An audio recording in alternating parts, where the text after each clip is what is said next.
Here's the PDF form. Basically, step one is talking about the firewalls, how to protect, and all that stuff. And basically, firewalls is something that protects, that filters outside traffic to inside traffic based on the packets that it's sending and where it's coming from and so on. Number two, vendor do not use vendor supplied defaults for system passwords and or security parameters. The system defaults is never a good thing. A lot of people set up their routers, for example, in their own home saying, hey, I want to just set it up. Okay, got it all set up. But what they forgot to do was change the password. Well, somebody or their neighbor can hack into it and get free internet off of your Wi-Fi, boggling down your network. Now, the boggling down the network is not the issue when it comes to cardholder security, but them hacking into your system is equivalent to that, so they could go in there and take things. Number three is protect stored cardholder data. So basically pretend like you have a folder and you want to put data into it, files, pictures, music, whatever, and be like, I want to keep this from Bob from accessing my data. So you put a password on it. So you right click, security, tab, add a password and stuff like that. Now if you forget your own password, then you're kind of out of luck there. There's also other types of securities like the hard drive can be encrypted using certain tools that encrypts the whole hard drive. So you don't have to know the password. It just has to be on the system that you're on. Like if you take your hard drive out of let's say you have your hard drive encrypted on your computer, and you take your hard drive and plug it into someone else's computer thinking you have access to it, you don't. It won't even read it. It'll give an error, can't read drive. Encrypt transmissions. So let's say I try to give you a folder.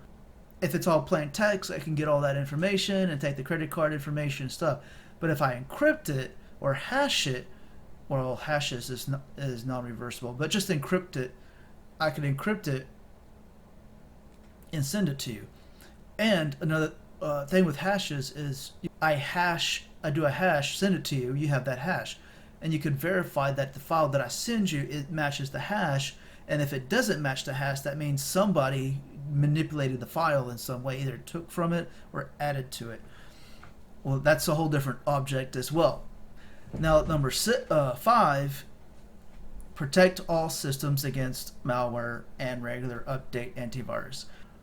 Make sure it has antivirus protecting the systems, and it's always being updated and activated. You can't really update it unless it's activated anyway, so if it's being updated, that means it's activated. It's kind of a catch-22. Develop and maintain secure systems and applications. About patch management. Number 7, restrict access to cardholder data by business needs. What that means is, let's say you have 4 departments and you want department number 1 and maybe 3 to have access to this server or file of cardholder data. Make sure they have access, but the other 2 departments are blocked. But only make sure the minimum amount of people that needs access to it gets access. Number 8, identify and authenticate. It's part of the AAA. Authenticate.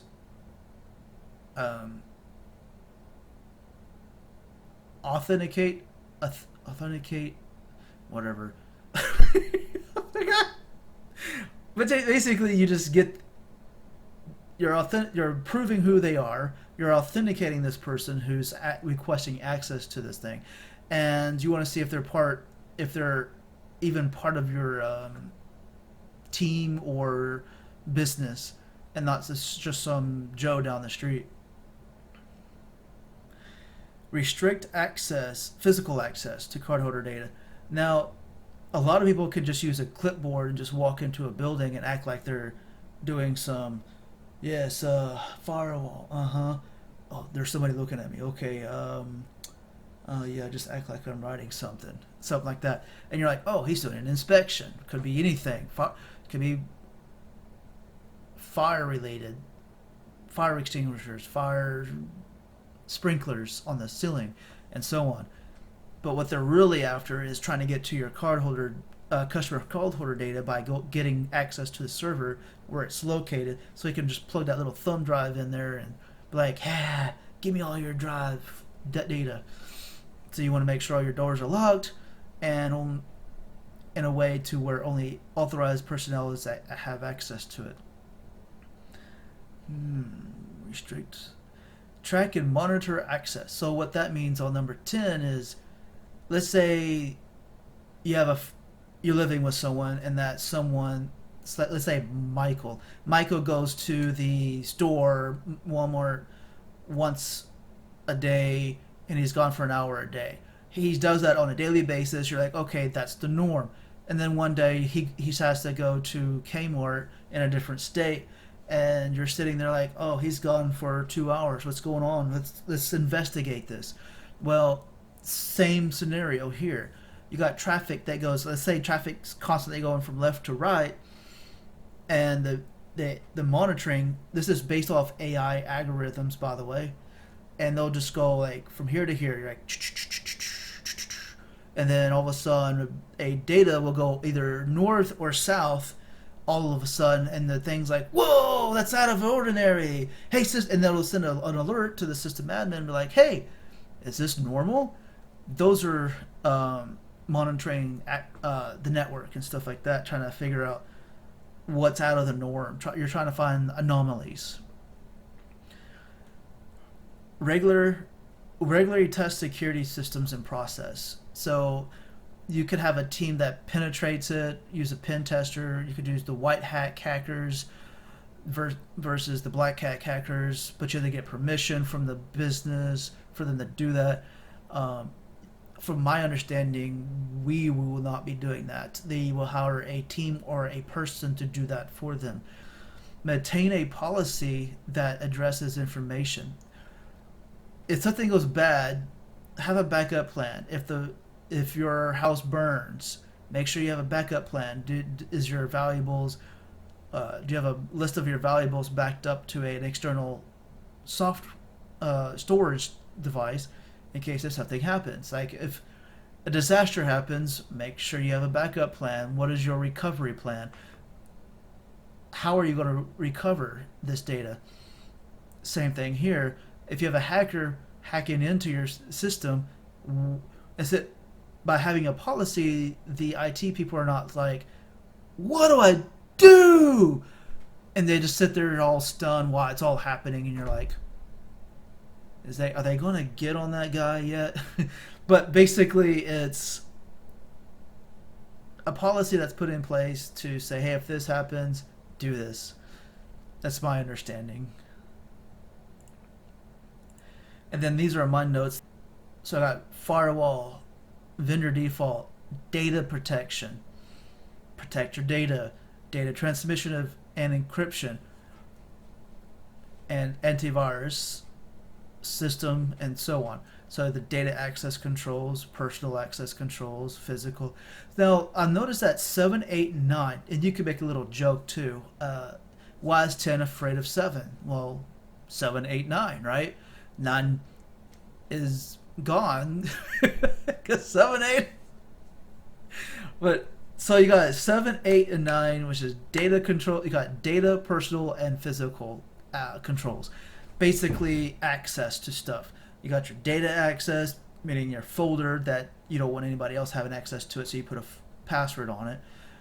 You've got your personal access control, which means in Active Directory, you could give them access to that folder. So does that person even have access or permission to have access to that folder?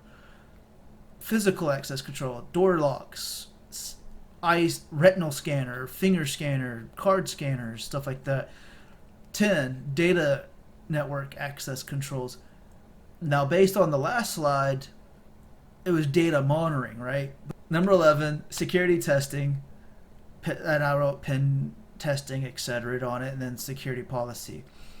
Now, I decided to take my notes plus this notes and try to make it simpler, in a simpler way, hopefully. So, number one, firewall. So you got your firewall, you got your default password. Number three is always data encryption. So just remember that. Number three, data encryption. Number four deals with network stuff. Encrypt it, make sure that the sending of data is encrypted, basically. And then you got number five, antivirus.